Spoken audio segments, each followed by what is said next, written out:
information from a lot of the major organizations already established in this county, Montgomery County, and Baltimore City. We can start now just advising them that this issue is coming down the pike, get a feel as to how they want to proceed, and then begin to establish our list, our contact list, our email list, so we can advise people as to where we're going to go in this issue. That's all we can say for right now, but understand this is a process issue.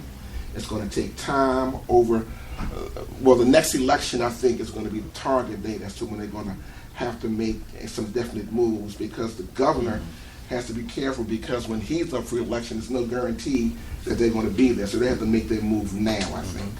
Okay. So that's basically all I have on the issue right now. All right. But understanding that it's coming, and again, we have to understand whether or not we really want to be involved in it and make some demands. Well, let's ask for discussion. Okay, Madam Vice President, I saw your hand go up. I'm sorry, I was looking at you already, so go ahead. I attended the meeting that was held in Largo, and for everybody's Laurel. Yeah, okay. Laurel. And Judge Alexander Williams is one of the co-chair, or is the co-chair. I don't remember the other person, but the majority of the people on that commission or in attendance that night did not look like us. There's representation from Baltimore City. Don't remember anybody from Montgomery County, and they didn't have any meetings in Montgomery County. But the point I want to make is that we had 8 years, and I say 8 years. In 8 years, the census will be taken again, and that is when the redistricting process begins to take place. And what I hear Ms. Bryant sharing with us is that they, Republicans, while they are in office, may send some bills down or legislation down that will impact the decision once the census is, when I say impact the decision in terms of how those lines should be drawn. So we can have a say-so even now in terms of formulating those lines. But we have to be involved. Talking is one thing.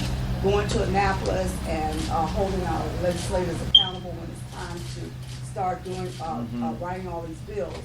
If we're not there to do it, it's a point. And so, I'm just one that. I think we had one right before you, but keep it thought. Well, I will say that Camp Springs was very vocal in the last session for redistricting. And some of our adjoining cities worked well with it because we had our own issue in that redistricting. But my question to you is, how many times are we going to go to the map with redistricting? I understand the premise behind it, but redistricting only came into effect in 2014, and we're just in 2015, and now we're back at the drawing board again for that conversation. No, that's an ongoing process. They always. I guess I'm looking at the popularity. It has not always been this loud and out front for the constituents to see. Well, I think it started with the fact that we have been. First of all, then we had a change. Then we one of them. Then we had a change of politics from a Democrat to a Republican. Right. And there's an ulterior motive there. Of course. And you put the two together, then you get this with this redistricting reform. You get this call for change. And I was listening to what you said, that it may be down the road a little bit. No, but now's the time. But we don't get vocal now. Then, as usual, in too many times, we come into the short end of the stick down the road. Yes, sir, Dr. Thornton. I won't make a long statement, but I just have to say this. That you made a comment, and I hope it's not true. You said some of the elected officials might not be in a position to speak out on this issue. That's what I heard you say.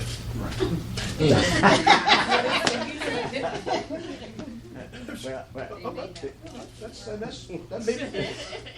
Okay.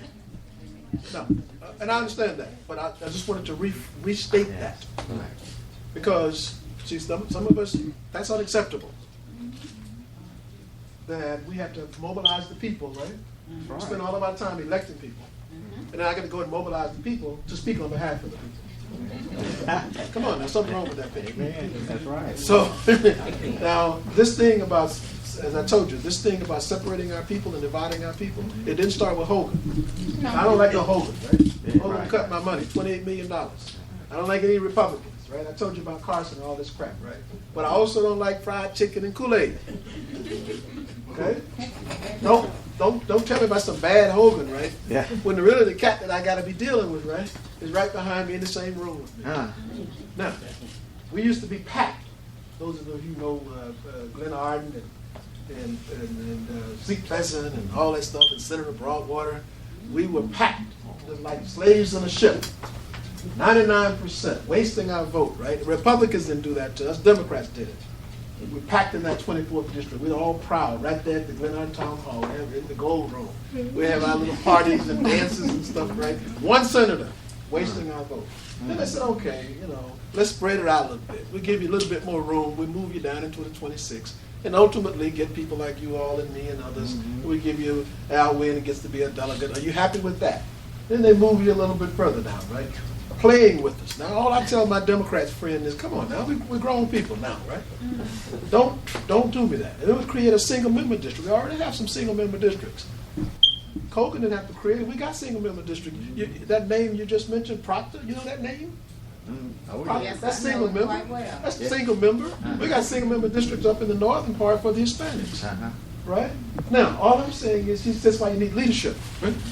Who know and who can speak to say that we are the most gerrymandered. Take Prince George's County. We're running in a congressional district. There's 6 or 7 of us. We're running in a congressional district that is the second most gerrymandered in the state. Most people don't know. They say, you're running for Congress from Prince George's County. You're running for Congress from Prince George's County. You're running suburbs of Annapolis. Now, what do the suburbs of Annapolis have to do with super? Ethnically, racially, religiously, or anything else. They don't even know. But that's what the district is. To protect and compensate that we don't control. Now, all I'm saying is, I would say to Judge Williams, my good friend, one of the first persons to run for this district, we're all good friends. Say to the senators and delegates, get up and speak up. It's time to stop being children on this question. It's too important. You divide our county right down the middle. You separate us from ourselves. When you have, take the school issue. When you have a school issue, a congressperson, Edwards and Rashawn Baker, they should be together.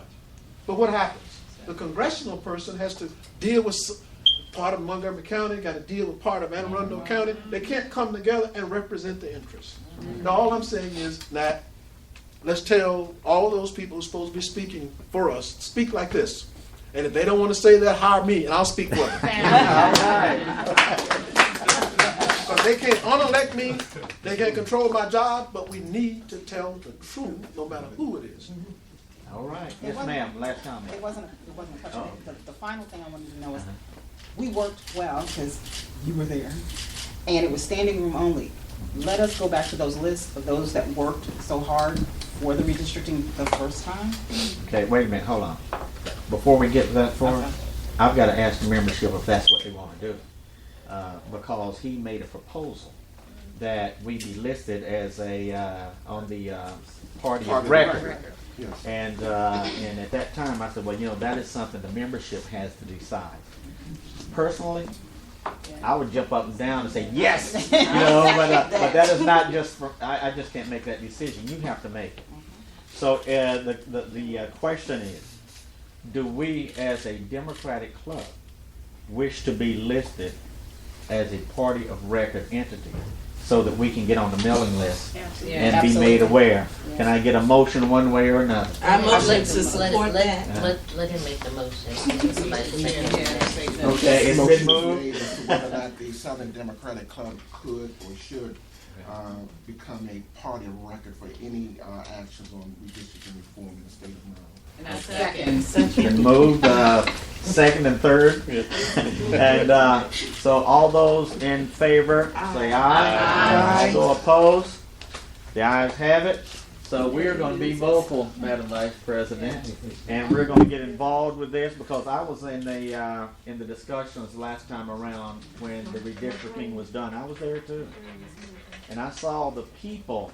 You know, I always go back to the phrase, we the people, of, for, by the people.